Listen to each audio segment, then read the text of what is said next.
everyone, it's Kara Dixon with Candid with Kara, and today we are in Stafford with Qasim Rashid. Hey Kara, how are you? I'm doing good. How are you? I'm good. Thanks for being here. I'm excited to be here. Now, this is our second interview. Yes. And we had to do the first one virtually, but we made sure that we could be in person for Yes. this one. Practicing social distancing Yes. and everything. We got our masks on, so we are good to go. So, Qasim, can you tell me what you are running for? Sure. I'm running for U.S. Congress. I'm the Democratic nominee here in the 1st District of Virginia. All right. And why did you want to run? You know, I'm a human rights lawyer. I've spent my entire career focusing on women's rights, racial justice, fighting for persecuted Christians, Jews, and atheists. And this is about taking my advocacy for working families, for marginalized communities, and turning it into better policy to really create that more perfect union that we all want. All right, and we're going to be playing basketball today. Yep. Are you a big basketball fan? I have been a basketball junkie since I was 7 years old watching Michael Jordan. Yeah. So yeah, I got a few moves. Well, you're lucky that you came from a place that had a good basketball team because I'm a Wizards fan. Yeah, so. well, look, you know, everybody has a struggle, and yours is the Wizards. That's the story of my life. So, all right, you ready to play? Let's do it. Let's do Okay, it. cool. All right. I'll make it easy. Hopefully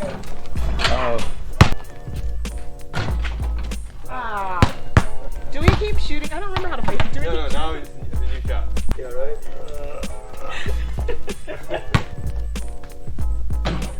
She's a ringer.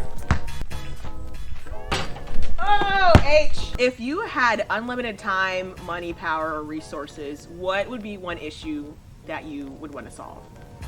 Well, of course, you'd make it about one issue, but honestly, I kind of think about what society needs as a basis. I think of the 4 H's: housing, healthcare, hunger, and high-speed internet. I would make sure we can address these basic fundamental issues because that's how you build a strong economy, how you build a sustainable society.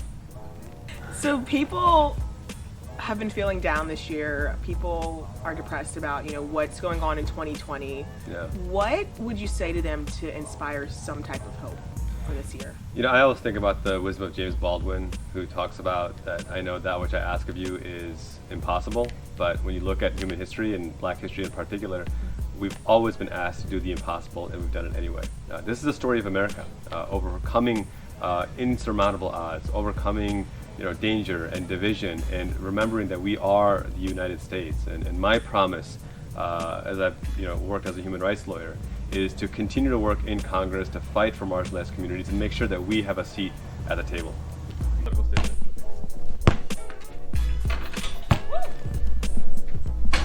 Oh. There we go. I'm getting my groove back.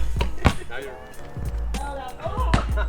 It's okay. It's okay. That was the best of us. Someone has a foul. You didn't get that. You didn't get that. No, I saw it. Oh, no. Now we're talking. I should be out just for that air ball shot. I'm telling you, that was the best. Oh, HH. Okay. What is something that is on your bucket list? Walking on another planet. Yeah, I know. It sounds wild, but I figured if you're going to go all out, go all out. Ever since I was a kid, I've always wanted to be an astronaut. Yeah. And that dream hasn't died yet. So whether it's Mars or Venus or, I don't know, we develop interstellar travel, I have no idea. But I would love to walk on another planet before my time comes. Well, they're trying to get people on Mars, I know. so you could. I know. Who knows? Maybe after my first term, I'll try that. You could represent Mars, or I don't know. Who is a role model for you or an inspiration? There's 2 people I think about often, especially in these divisive times. One is Republican Congressman Robert Smalls, a man born into slavery, who escaped slavery, helped the Union win the Civil War, ran for Congress and won at a very divisive time. And I see a lot of parallels in how we need to come together. And the other is Shirley Chisholm, the first Black woman to win a seat in Congress, who again faced insurmountable odds, but stayed true to herself.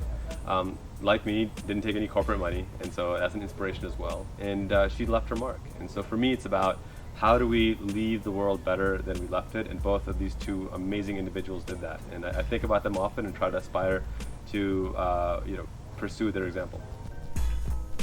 If I lose, I don't think I can show my face. Look at that. See, I love competing against competitors. This is more than just a game. There you go. Woo! Oh, HL. The next question What is your most embarrassing story that you would want to share to everyone?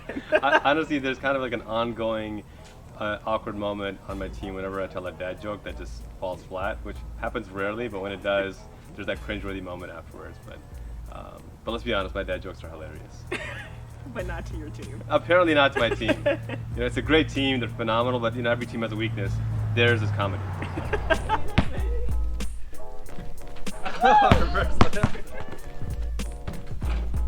Oh, it's funny. Oh! What? Oh!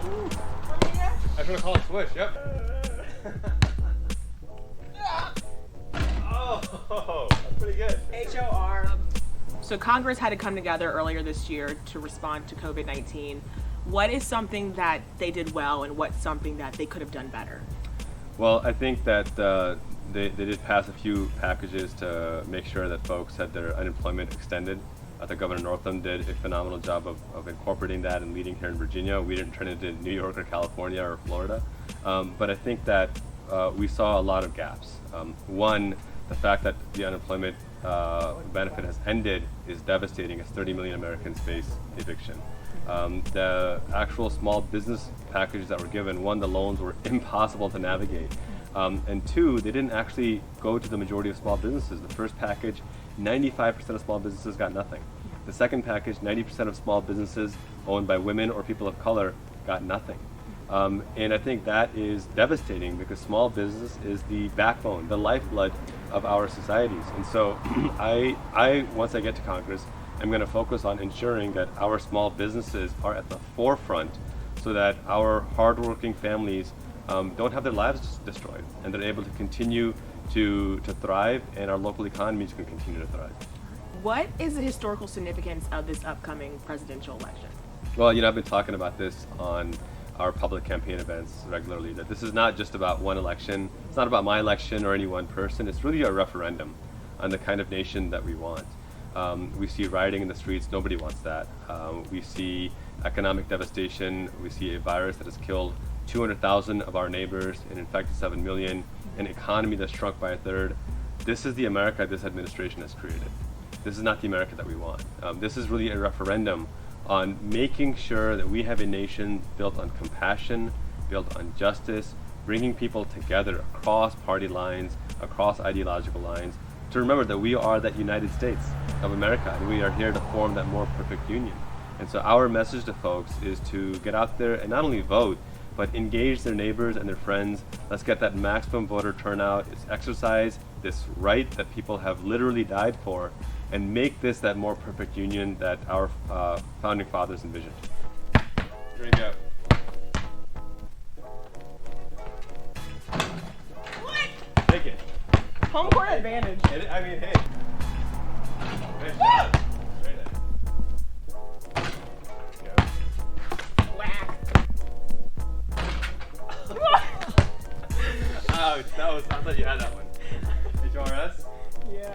Congress passes laws and the states have to adapt to those laws that they pass. How can Virginia's congressional leaders help the states better implement programs like the CARES Act? Well, I think what we saw fail is an example of where we need to improve upon. As I mentioned, that 95% of small businesses got nothing in the first package, and in the second package, 90% of businesses owned by women and people of color got nothing. We need to ensure that there is better delivery of these resources so that it actually reflects society. One example is rural broadband. The fact that we are now here 13, 14 years later still don't have broadband internet in the first district is a big problem. There's this phenomenon known as digital redlining, where lower income communities, Black, white, Hispanic, and the communities of color in general aren't getting broadband access because we continue to insist that this is a luxury. It needs to be a utility. Congress has the means and the technology to pass legislation to guarantee rural broadband, and the fact that we haven't is devastating small businesses. It's devastating children who are in school. Earlier we heard my kid's teacher, luckily we have broadband here, but I talk to my constituents and so many of them don't.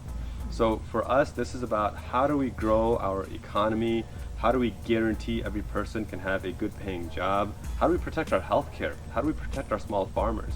And the answer to that is making sure people have the tools to compete in the 21st century.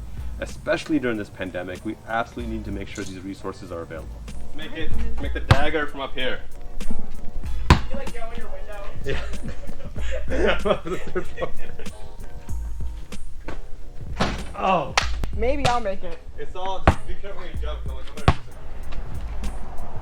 I'm hey, that was pretty impressive. And is there anything else you want voters to know? Any last message you want to say to them?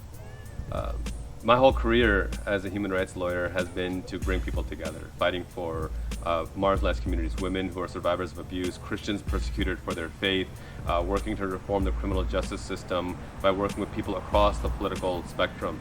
And my goal in Congress is to just continue that. You don't have to guess what kind of congressman I'm going to be. You can look at the work I've done for the last decade plus and know that I'm going to be a person dedicated to we the people. That's why we don't take any corporate PAC money. That's why I'm proud of the fact that we've had more contributions to our campaign this year alone than many members of Congress have had in 10, 12, 13 years in office. Our message is one of unity, of compassion, of justice, and I hope to have your vote on November 3rd. All right. Thank you for joining us. Thank you. Yep.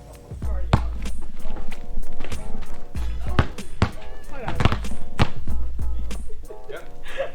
How the dress do you want?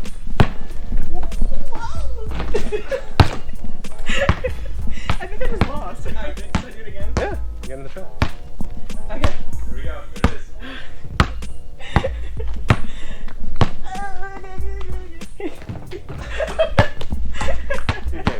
Good game. Good competition. Look, she's got game. I was scared. I was very scared. I got lucky on that one. I also shot like 50 air balls. Hey, I had home court advantage. I've practiced on this every day, so it's all good. I'm like, I haven't played basketball in like 2 years, but whatever. You're pretty good. You're pretty good. Thank you. That's all that matters.